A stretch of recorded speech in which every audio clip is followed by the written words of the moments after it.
How do you balance legal risk with commercial strategy when the stakes are high? I guess it's a fairly broad question, but if you are um, if you are going to sign a big contract, let's say for instance, and this is like a make or break for your business, um, you got to really look into that strategy. I've had a lot of startups who have started a company, they've got this massive opportunity, and 9 times out of 10, my startups will turn it down.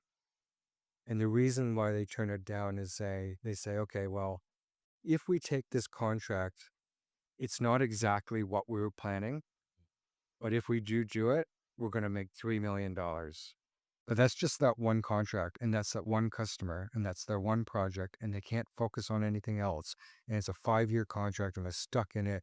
It takes you completely away from what your actual business plan was. So, and if that contract goes pear shaped, the whole business collapses. So, you normally wouldn't want to be first taking on a contract that's going to be representing 80% of your revenue because that's way too high risk.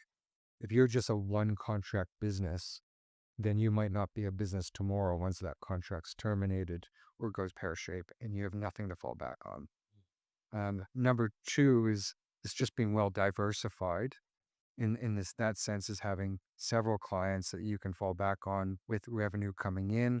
If you are going to take a big project, you need to make sure that you have your bread and butter on the side. They're going to keep you running in case that one goes pear shaped.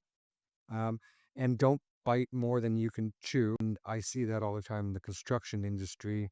You see these home owners or home builders, they they've never had a problem in the past. They've just run these projects. They've been very successful and they're approaching 60 and they decide to take on this big project with elevators and car stackers and big excavation and works. And that's always the downfall. It's always the downfall and it oftentimes destroys their retirement.